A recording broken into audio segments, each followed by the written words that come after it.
Hello, this is Class 1, Lesson 1 Hotel of the Clinical Operations Management Program.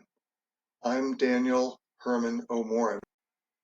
In this lesson, I will tell you how to keep a record of all the people you meet in the onboarding period and how to use those names while you're with the company and during the rest of your career.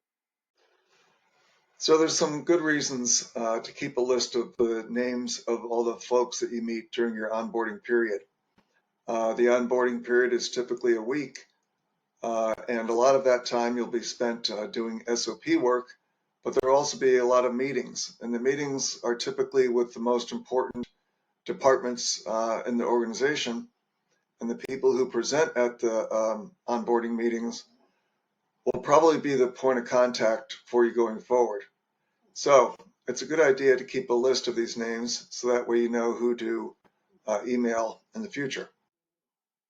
The people you meet at onboarding, you'll probably meet again without the introductions that you'll normally get during the onboarding meeting. So it's a good idea to keep track of these names as well as their roles, so that way if these people show up in a future meeting, you'll know who they are. By the way, good line managers will provide this list to you so you don't have to create yourself. The big players are stable, they don't come and go, and they're important names to know.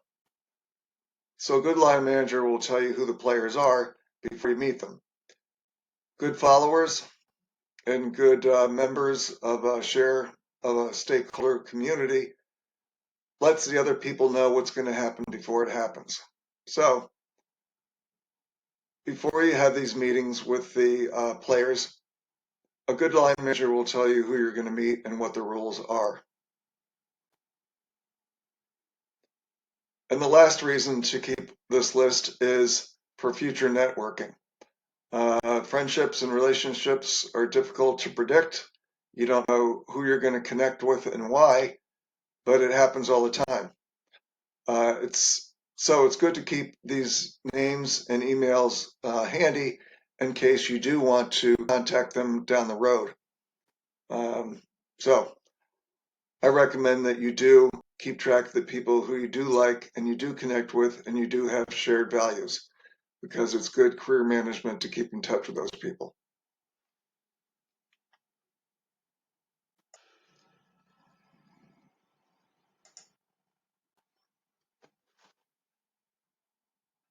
So this is the worksheet that I use to capture the names and roles of people whom I meet in the onboarding period.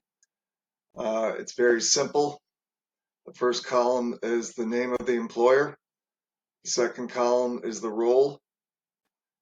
The third column is the name of the person. And the first several lines here I have are the template. And the next ones are examples that I created. So let's say I have my new employer is called Hemingway CRO. Let's say in the onboarding period, I meet the CTMS subject matter expert. I put the person's name in there.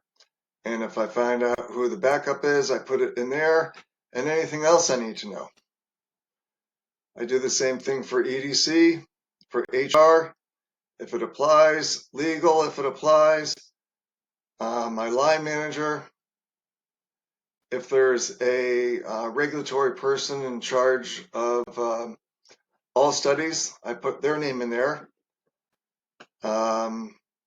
Safety, and then if anyone from senior management shows up or presents, I capture their name. My last couple positions were with very small companies, and I actually had frequent contact with vice presidents. So, the second example I created here is called Fitzgerald CRO. And if I have a new employer, I will just copy the template and put it at the bottom, and I'm good to go. And my plan is every time I have a meeting with one of these important players, I capture their name on this worksheet. That way, down the road, if this person appears in a meeting, I'll know who it is. And second, I don't need to go to my line manager to ask. I think it's good professional courtesy not to ask questions that you should know the answer to.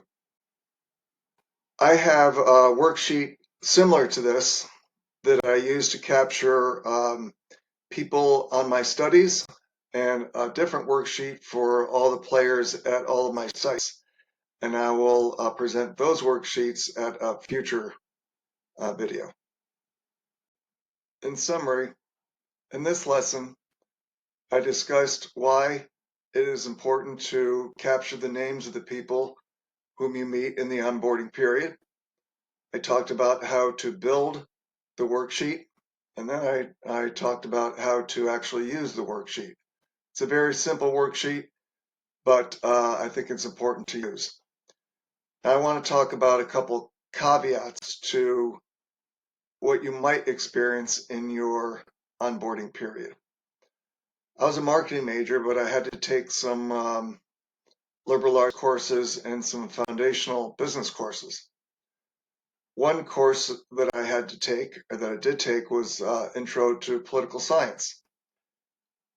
And what I found out there was, in our political system, decisions are not made based on principles or ethics, but they are made based on political forces and compromise.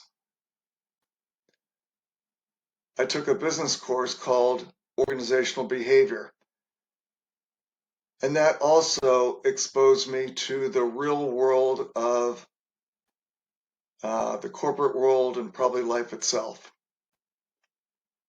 And one of the big takeaways I had of that course was what upper management says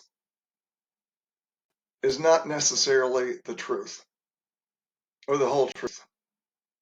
For instance, they gave the example.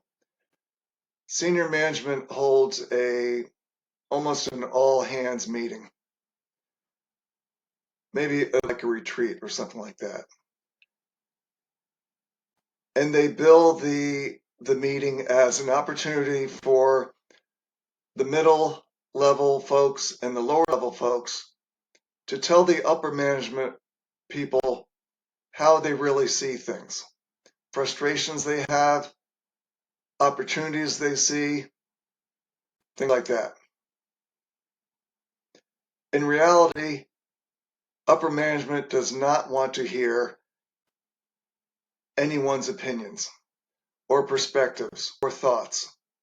What upper management wants to hear is, I am really impressed by your dynamic and compassionate leadership. I'm very optimistic about the prospects for future growth, and I feel very secure with our management team.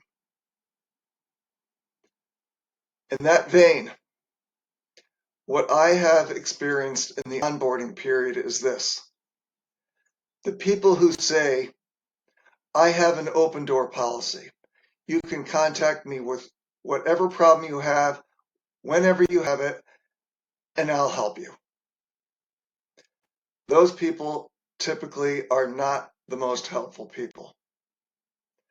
The most helpful people are the middle folks, the middle range workers that you can call with a question.